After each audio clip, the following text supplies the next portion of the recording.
بسم الله الرحمن الرحيم. اللهم صل وسلم وبارك على سيدنا محمد. ازيكم يا حبايب قلبي؟ عاملين ايه؟ وحشيني خالص. النهارده هنعمل غدا حلو قوي، هنعمل خضار سوتيه بس هنعمله في طواجن فخار. طعمه بيبقى حلو قوي وبيبقى مختلف طبعا. الفخار كلنا عارفين بيدي طعم كده وريحه حلوه قوي للاكل. معانا بقى كده، انا حضرت طبعا كل حاجه عشان ما اطولش عليكم. معايا كده كيلو بطاطس قطعته كده مكعبات بالشكل دوت، غسلته طبعا تمام. ومعايا كده نص كيلو كوسه. انا خربشت الكوسه كده بالمقوار، ما بلاش نشيل القشره ديت عشان طبعا كلنا عارفين فايده الكوسه. ومعايا كده نص كيلو جزر برضو قطعته طرنشات. ومعايا كده 3 حبات بصل قطعتهم كده. ومعايا 3 حبات فلفل رومي وواحد حراق وقطعتين زبده طبعا لتشويح اللحمه. هنشوح اللحمه كده بطريقه حلوه قوي قبل ما نحطها في الطواجن. ومعايا كده يعني زي ربع كيلو او ربع وشويه قوطه مقطعه حتت صغننه خالص.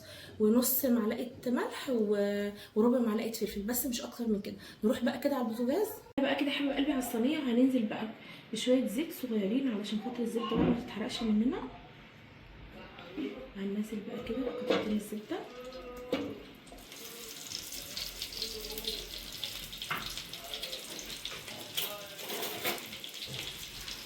هنسيح بس بسيط كده. طبعا غسله انا كيلو لحمه حبيب قلبي ومقطعاه بقى كده خفيف خالص. هننزل بقى كده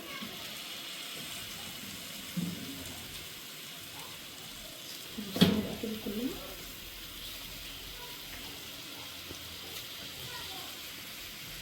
نديها تشويحه كده بقى بالفلفل وهرش لها رشه جوز الطيب، هتديها ريحه حلوه قوي. هننزل بقى برشه كده الملح والفلفل يا حبايب قلبي بالشكل دوت كده.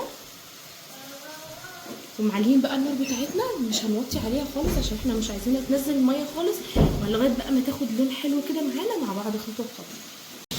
هننزل بقى حاجه بقلبي كده برشه جوز الطيب حلو خالص كده. وطبعا ايه، انا سبت اللحمه بتاعتي بقى لما تاخد لون بالشكل ده. شايفين كده؟ ما قلبتش خالص عشان خاطر ما اخليش اللحمه بتاعتي تنزل بقى السوائل اللي بتبقى فيها. اديتها صدمه على طول. شايفين بقى اللون بتاعها حلو خالص. ورشه جوز الطيب بقى والملح والفلفل دول بينزلوها كده، بيخليها طعم حلو قوي. هقلبها كلها وهخليها بقى تاخد ايه صدمه من الوش التاني نفس اللون بالظبط. بعد كده بقى نشوف هنعمل ايه في الطواجن. طبعا انا طبعا البسله دي اساس الخضار السوتيه بتاعنا، بس انا مفرزاها في الفريزر وخرجتها بقى، ما بحبهاش تاخد يعني متخرجوهاش بدري شويه، يعني خرجوها على طول عشان خاطر انا طبعا غسلاها وكل حاجه. وان شاء الله باذن الله تفرزها هنبقى مع بعض. بغسلها بس مش بحطها في ميه سخنه ولا اي حاجه خالص، مش اكتر من كده. بغسلها واعديها واشيلها في الفريزر. خرجت بقى البسله، ودي طبعا هنسيبها تاخد الصدمه التانيه على الجنب التاني. نديها بقى كمان رشه جوز الطيب كده بس يا حبيب قلبي، مش اكتر من كده. شوفوا انا هعمل ايه كده يا حبيب قلبي. التشويحه كمان زي ما انتم شايفين طبعا كلها خدت اللون ده. هننزل بكوبايه ميه واحده بس كده وهنغطي عليها، ونروح بقى نشوف نجهز بقى بقيه الخضار والطواجن بتاعتنا تكون شربت الميه ديت تمام خالص. بعد كده بقى ننزل بيها في الطواجن ان شاء الله. ودلوقتي يا حبيب قلبي بقى طبعا اللحمه بتاعتنا اتشوحت وشربت كمان كوبايه الماء اللي انا حطيتها لها. هنجهز بقى كده الخضار. ومعانا البطاطس طبعا غاسلين كل حاجه ومصفيينها، والبصل والجزر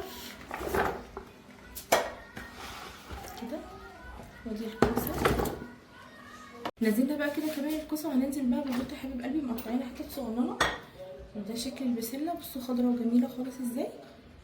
انا بفرصها بغسلها بس مش اكتر من كده. وهننزل بقى بمعلقه ملح كبيره ومعلقه جوز الطيب ونص معلقه فلفل. ومعانا بقى كده الفلفل، معانا كده كام قرن حراق وواحد بس من اللي هو الرومي دوت قطعته طرنشات. هنقلب بقى الخضار كله. ومعايا مكعب مرق يا حبيب قلبي، حطيت له شويه ميه سخنين كده، مكعب مرق لحمه دوبته كده بشويه ميه سخنين. هنقلب بقى الخضار كله كده عشان خاطر كله يشرب من الملح بتاعه كده.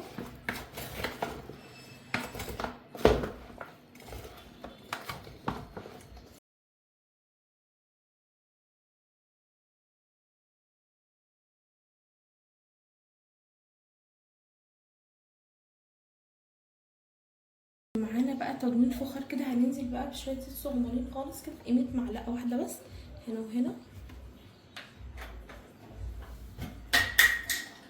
بعد كده بقى ايه هنرص اللحمه بتاعتنا. هناخد اللحمه طبعا هي شربت الصوص كله، هناخد بقى كده كده. هي طبعا متحمره تحميره حلوه قوي وريحتها جميله، وشربت كمان كوبايه الميه.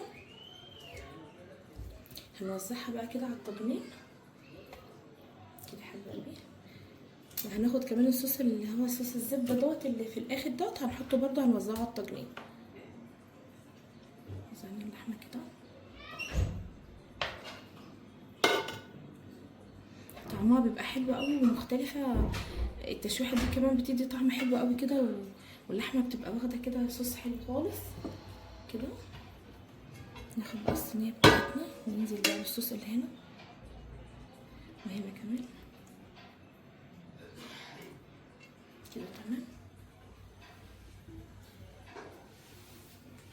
نوصل بقى كل الخضار بتاعنا على الطاجن يا حبيب قلبي. ظبطت الملح بتاعي.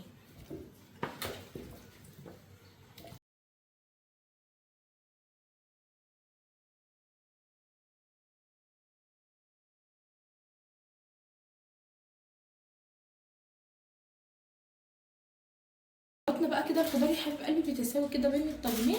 وهنا بقى كده ورق الزبده، وهنعمل ورق الزبده كده مش هنرميها ولا حاجه بالشكل ده. بعد كده بقى هناخدها ونحطها كده عشان نسهل عليها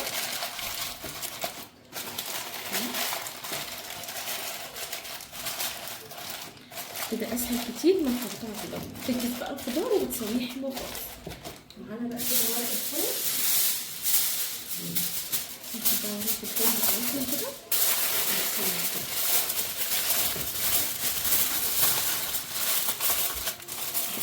الفيلم بقى حلو خالص كده.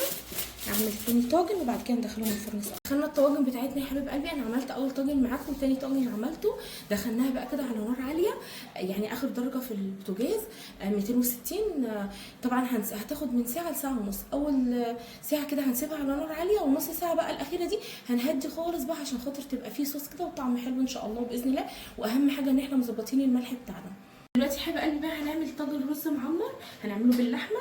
وانا مسكت اللحمه بتاعتي غسلتها حلو قوي وصفتها وبهرتها بقى كده بفلفل اسود وملح بس يعني كده. وغليت بقى اللبن بتاعي، وطبعا مش لبن صافي، لازم نزود ميه عشان خاطر الرز بتاعنا يبقى مفلفل وكويس. معايا كده اللبن، وحطيت كوبايه ميه عليه على الكيلو، وحطيت له ملح وفلفل برده وبهرته.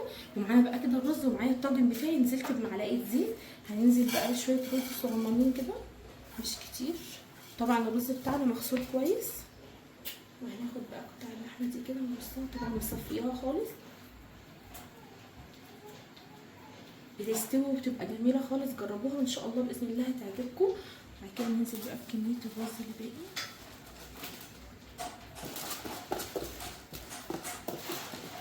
نسويه بقى بالشكل ده كده يا حبيب قلبي. وبعد كده بقى اللبن بتاعي انا سخن، ننزل بقى باللبن. لما نغطي بقى كده الرز بتاعنا بالشكل ده. عندي قشطه بقى وعايزه ازودها اي حاجه مفيش اي مشاكل خالص، بس انا بسيبه يغلي تمام خالص. ولما احس ان هو استوى بحط الزبده بقى ليه كده، وهتشوفوا ان شاء الله باذن الله خطوه بخطوه مع بعض. جربنا الرز بقى المعمر بتاعنا، طبعا شايفين شكله بيتكلم عن نفسه، شكله حلو قوي وريحته جميله. وطبعا اللحمه بقى اللي جواه ريحتها حلوه خالص. هناخد بقى كده، انا عندي قشطه اللي هي بتبقى وش اللبن، ومعايا كده زبده سايحه خرجناها شويه من الفريزر. هنعمل بقى كده فتحات. وطبعا شايفين كده اللحمه، يعني اللحمه دايبه جوه خالص اهي. ده شكل الرز يا حبايب قلبي مستوي. هناخد بقى كده قشطه مع زبده ونحط بقى كده.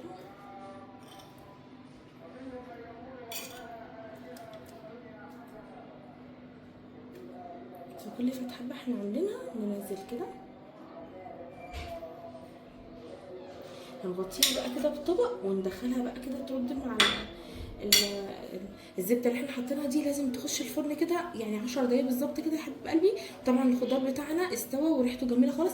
انا رفعته على الشبكه ووطيت له زي ما قلت لكم هي اخر نص ساعه، ريحته جميله. وان شاء الله باذن الله هنشوف في النهايه اكلتنا الجميله يا حبيب قلبي. وطبعا الرز بتاعنا استوى جميل. ده شكل الطواجن بقى للخضار بالشكل ده. طبعا بقى انا نسيت احط معاكم ورق اللورا، لازم ورق لورا طبعا، وعود قرفه كده للي حابب، بيدي ريحه حلوه قوي وطعم جميل خالص.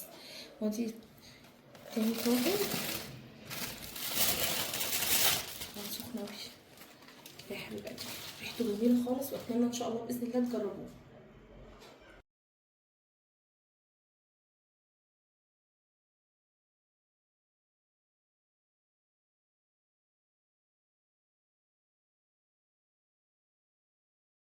خلصنا غدانا بقى يا حبيب قلبي. طبعا كان حلو خالص وجميل وريحته حلوه قوي، اتمنى تجربوه. طبعا الرز المعمر ده جميل قوي، وكمان الخضار السوتيه بالشكل دوت، وتشويحه اللحمه بالبهارات بتديله طعم حلو قوي. وعملت بقى بتنجان كده بالدقه اللي هي في الزيت، ان شاء الله باذن الله هنزله لكم ان شاء الله باذن الله. ما رضيتش اطول عليكم، حبيت اكون ضيفه خفيفه حبيب قلبي. كل اللي بتمناه منكم هي اللايكات والدعم ليا بالاشتراك ان شاء الله باذن الله. وان شاء الله باذن الله كل يوم جديد في مطبخ ام جودي. كل اللي بتمناه هي محبتكم ليا بس، مش اكتر من كده. ويا رب اكون ضيفه خفيفه، وان شاء الله باذن الله تجربوا طريقتي، وربنا يحسن ما بين ايديكم يا حبيب قلبي يا رب. وان شاء الله باذن الله كل يوم جديد في مطبخ ام جودي اشوفكم على خير. باي.